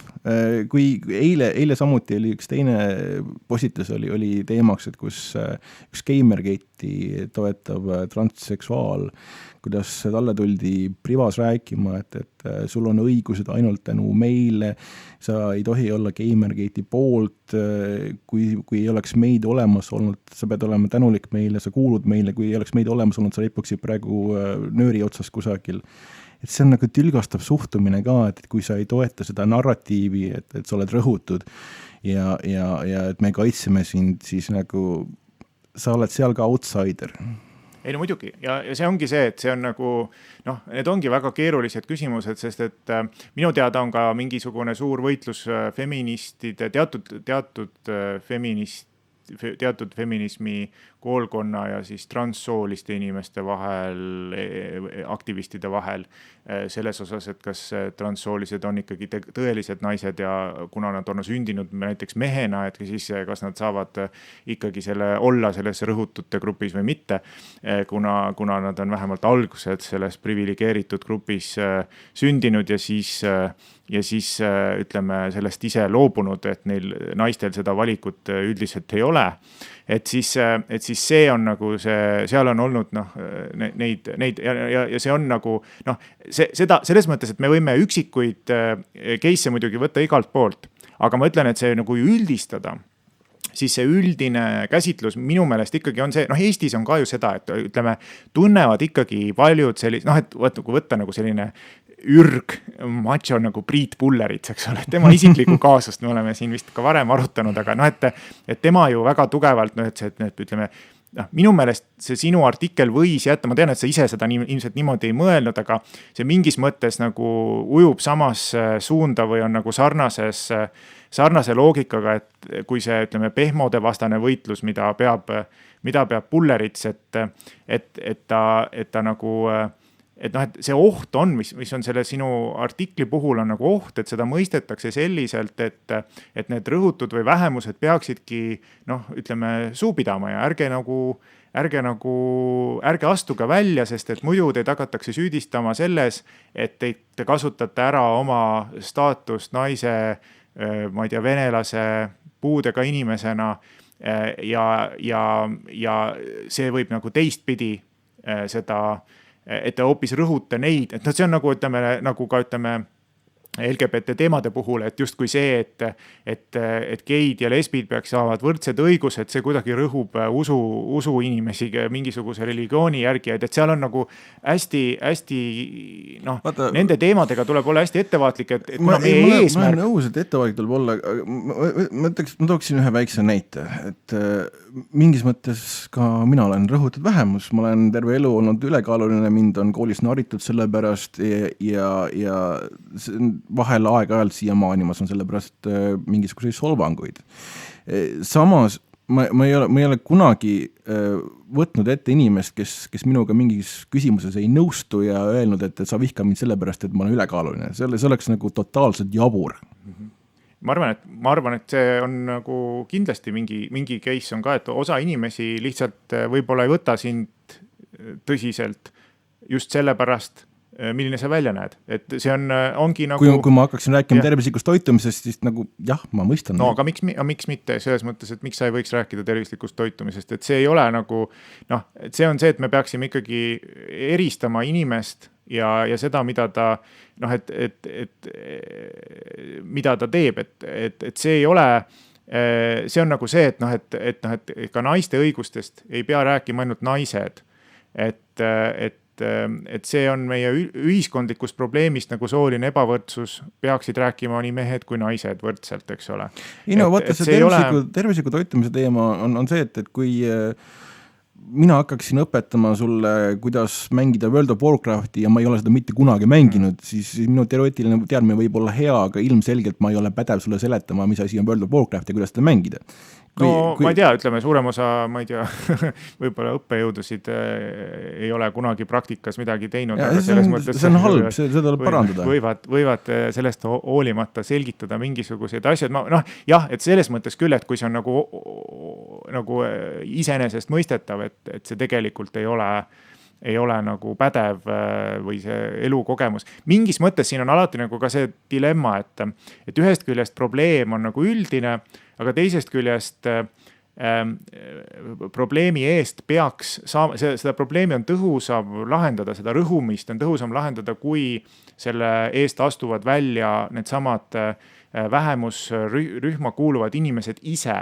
Et see oli ka näiteks, kooseluseaduse arutelu puhul oli väga nagu, ei olnud nagu eriti ise, neid just pooldajate poolel ei olnud neid inimesi väga palju, kes ütlesid, jah, et see olen mina, kelle probleemi see seadus lahendab, et see oli kuidagi nagu keegi teised inimesed rääkisid nende eest või kui ma vaatan nüüd töövõimereformi ümber käivat arutelu, siis mulle väga meeldib see, et siin on esimene kord võib-olla, kus puudega inimesed on ka ise oma õiguste eest välja astunud. Ma olen näinud ainult Tiina Kangrot seal teema sõna võtmas. Mõned puudega inimesed, temal on vist ka kuidagi perekonnaga see seotud, okay. aga üldiselt on, me peame julgustama, mis on jälle nagu see, mis oli minu probleem sinu artikliga, me peame tegelikult julgustama vähemusi välja astuma ja solvuma mingis mõttes, selles mõttes heas mõttes solvuma või minu jaoks ei ole solvumine, vaid on see, et pane tähele, kui sind diskrimineeritakse või pane tähele, kui sinu suhtes vaenu õhutatakse, pane tähele, ära lase sellel olla. Ja seda minu meelest Ossinovski tegigi, et ta pani seda tähele, ta võttis seda tõsiselt ja ta ei lasknud sellel olla. Et see, mina ei tea, mida ma ei oska ennast panna tema asemele, aga selle sammuna, et üks venelane või inimene, keda tajutakse venelasena ühiskonna poolt, astub oma õiguste eest välja ja ütleb, et see ei ole aktsepteeritav selline kõnepruuk, sest see paneb kõik venelased sarnasesse olukorda, kus nad peavad mõtlema ettevaatlikult, eks ole, mida nad ütlevad, et see ei ole vastuvõetav. Ja see oli minu meelest ka hästi oluline ja Eestis on see hästi raske, et ma ei ole näinud veel nagu eriti sellist olukorda, kus see oleks lahenenud positiivselt, kus venelane on öelnud oma õiguste kaitseks midagi ja siis see on nagu jäänud nagu või saanud jääda, vaid ei ole saanud mingisugust õudset, et selles mõttes mulle meeldib, et meie ühiskond on natukenegi nagu liikunud. Mulle ei meeldi, aga ma toon ühe vastupidise näite. Jaak Allik ütles mõni aeg tagasi, et Venemaa ei ole kunagi rünnanud Eestit. Ja see oli, ma saan aru, see oli laiemas kontekstis. Ta mõtles seda, ta mõtles seda, et eesmärk oli arata mingi laiem territoorium, mitte ainult Eesti, aga Eesti oli seal hulgas ka. See sõnastus oli äärmiselt ebaõnnestunud. Ja Jaak Allik ei ole venelane. Ta ütles seda ebaõnnestunult, ilmselt andis väsinult intervjuu, see oli üsna õhtul võetud. Ja teda kritiseeriti selle pärast ja ta hiljem vabandas selle pärast. ja see minu arust kuna ta ei ole venelane, siis me ei saa rääkida, et ta oleks nagu rääkinud mingis venelasest positsioonist või mis iganes. Et ta lihtsalt ütles väga lollaka asja. Jah, aga kellele see asi halba tegi? Kellele see asi halba tegi? Yeah. Kellele teeb halba see, et me pisendame Venemaa ajaloolist mõju Eesti kultuurile ja majandusele ja kõigele? Ei no, kellele see halba tegi? Jah? Tänases päevas, kes on see vähemusgrupp, kes on rõhutud? Kas eestlased on rõhutud grupp? Venemaa, suure Venemaa kõrval me oleme ikka täielik aga vaadates Eesti ühiskonda, me vaatame ikkagi Eesti ühiskonda, meil ei ole vaja välispoliitikat ja sisepoliitikat siin ajada segamini.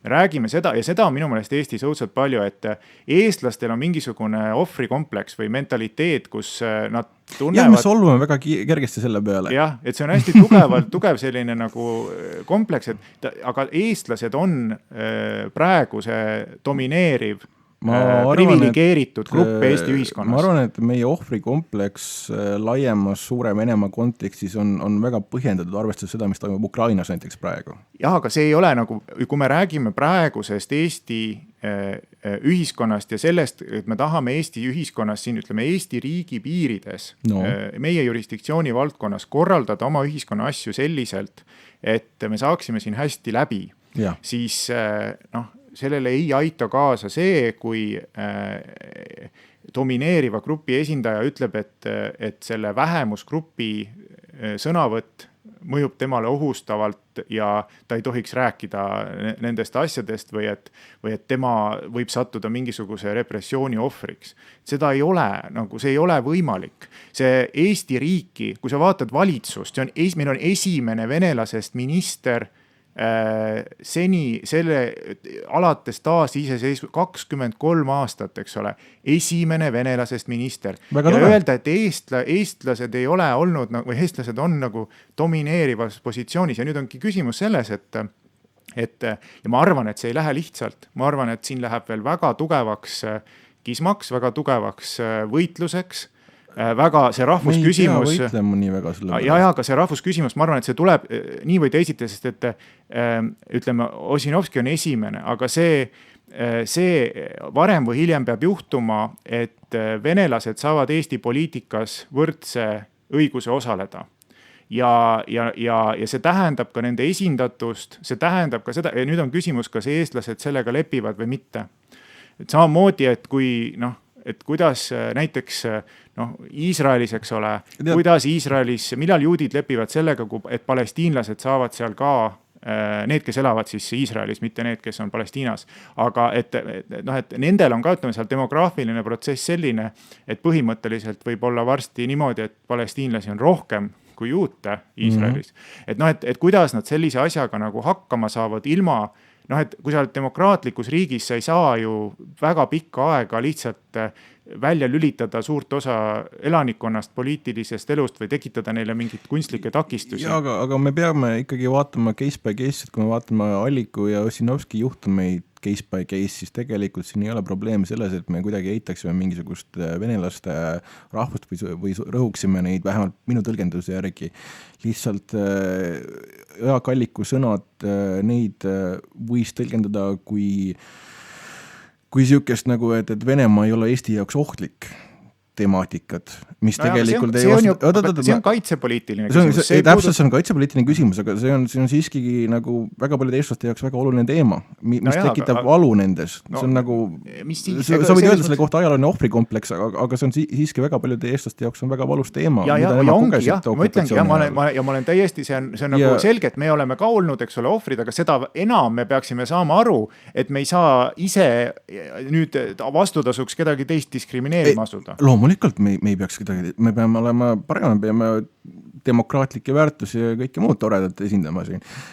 Kuidas mina tõlgendasin Ligi väljaütlemist, oli siukene vana poliitiku soovitus noorele poliitikule, et sa ei peaks hakkama pisendama Vene okupatsiooni mõju Eesti majandusele, et me oleme nagu niigi endistest Sovjetibloki riikidest kõige kiiremini arenenud ja meil on hästi läinud, aga see mõju ei ole kindlasti väike ega null, et enne okupatsiooni me olime Soomest ees isegi natukene ja tema soovitus oli rahvuspõhine selles mõttes, et Eesti poliitikas, kui mingisugune venelane, vene rahvusest inimene ütleb välja, et ta ei arva, et okupatsiooni mõju oleks niivõrd oluline või et okupatsioon oleks üldse oluline olnud, siis see saab üsna negatiivse vastukaja valijatelt.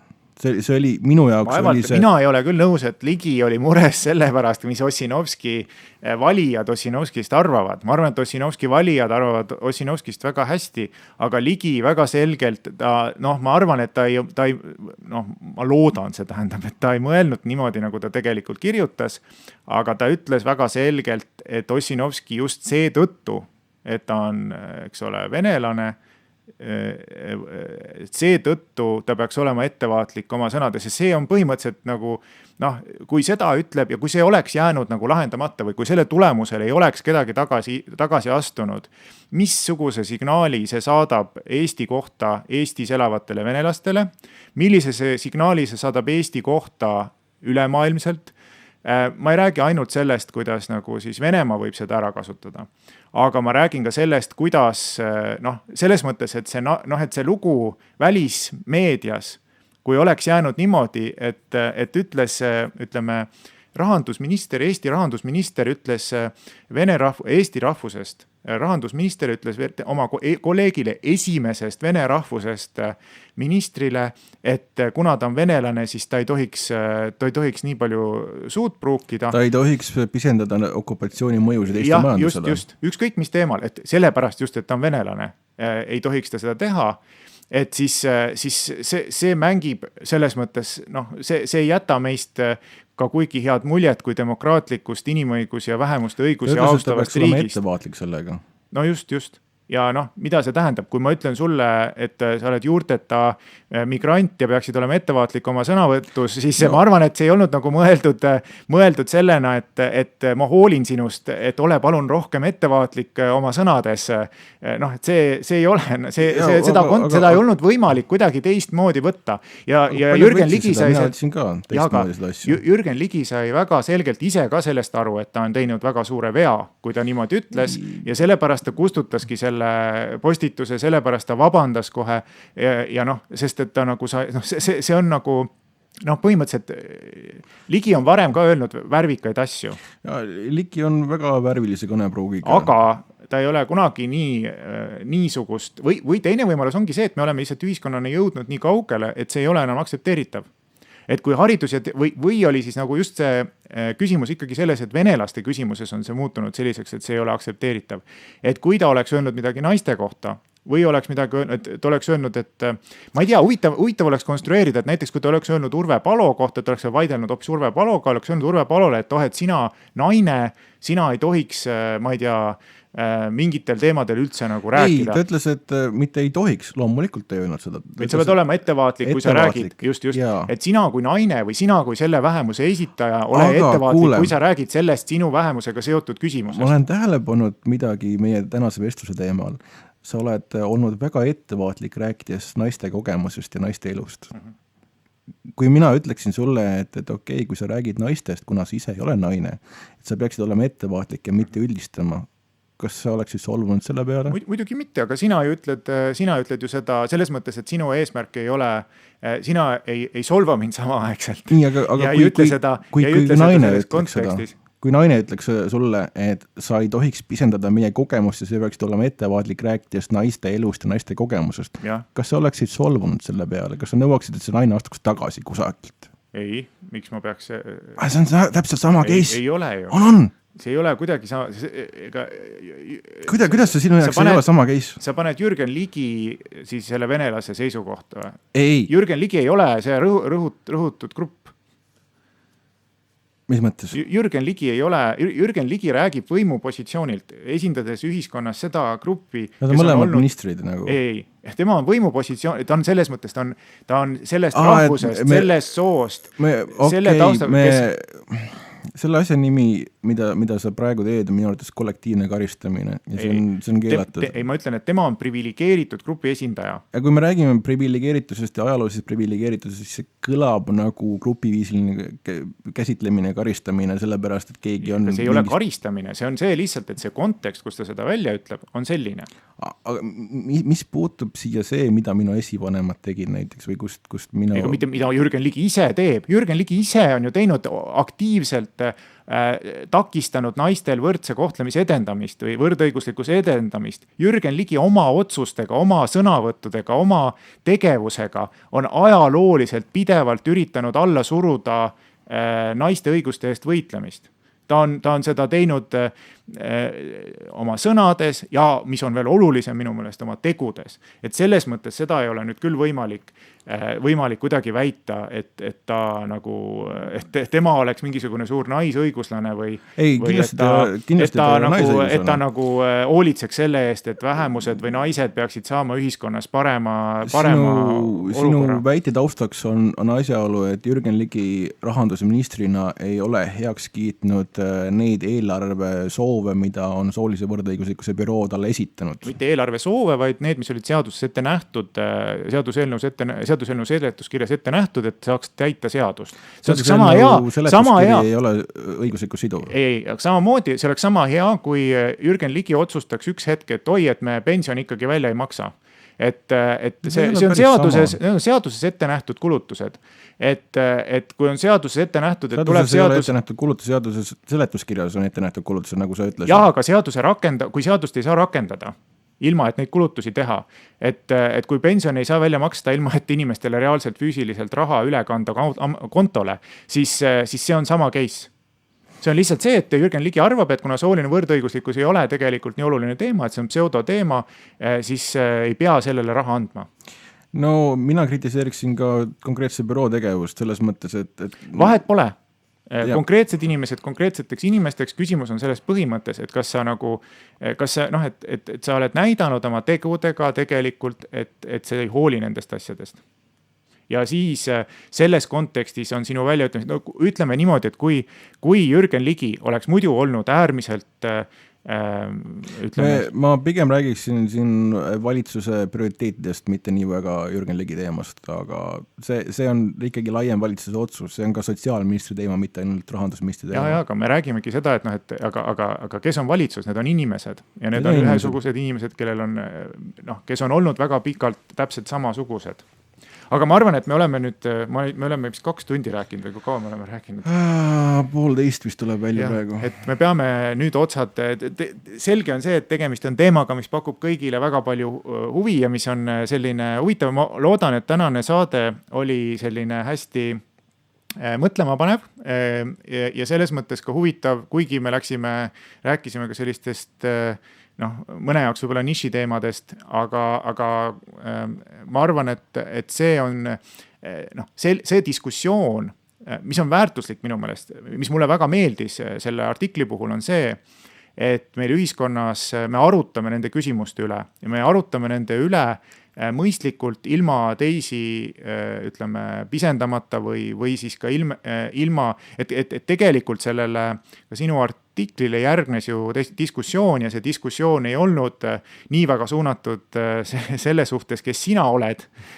vaid pigem ikkagi nende mõtete ja nende ideede suhtes ja ma tahaks seda soovida, et me ka teistel vähemuste või soolise võrdõiguslikkuse teemadel suudaksime samamoodi arutada. Ma viimase mõttena jätaksin soovitusel lugeda kindlasti härra Lotmani seisukohavõttu seoses Ligi Ossinovski skandaaliga, kus ta osutas, et üks Inglise poliitik, kes väga jõuliselt võttis sõna immigrantide vastu, et temale pärast seda, kuigi ta vallandati vist tol hetkel, et tema toetus tõusis taevasse.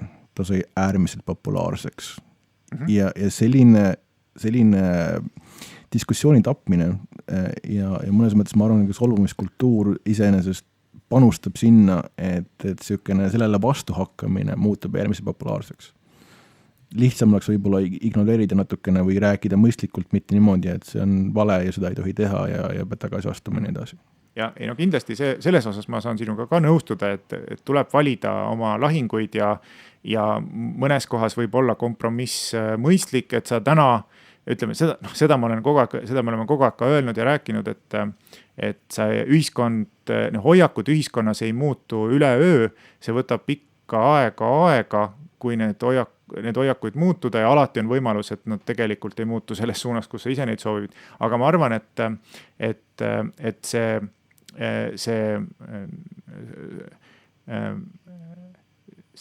ma arvan, et me jätkame, et see solvumiskultuur tuleb ühiskondlikutes aruteludes varem või hiljem uuesti esile ja võib-olla meil on võimalus neid samu küsimusi lahata uuesti mõnes järgnevas saates juba mõne uue nurga alt ja võib-olla ka mõne huvitava külalisega. Kõige olulisem ongi see, et räägime ja suhtleme ja arutame neid asju. Just, ja respekteerime erinevaid arvamusi ja respekteerime ka seda, et kuulajate aega, et me üritame järgmine kord mitte nii kaua, mitte nii pikalt üle minna. Aga aitäh kõigile kuulamast ja kuulake ikka inimõiguste saadet jälle. Kuulmiseni!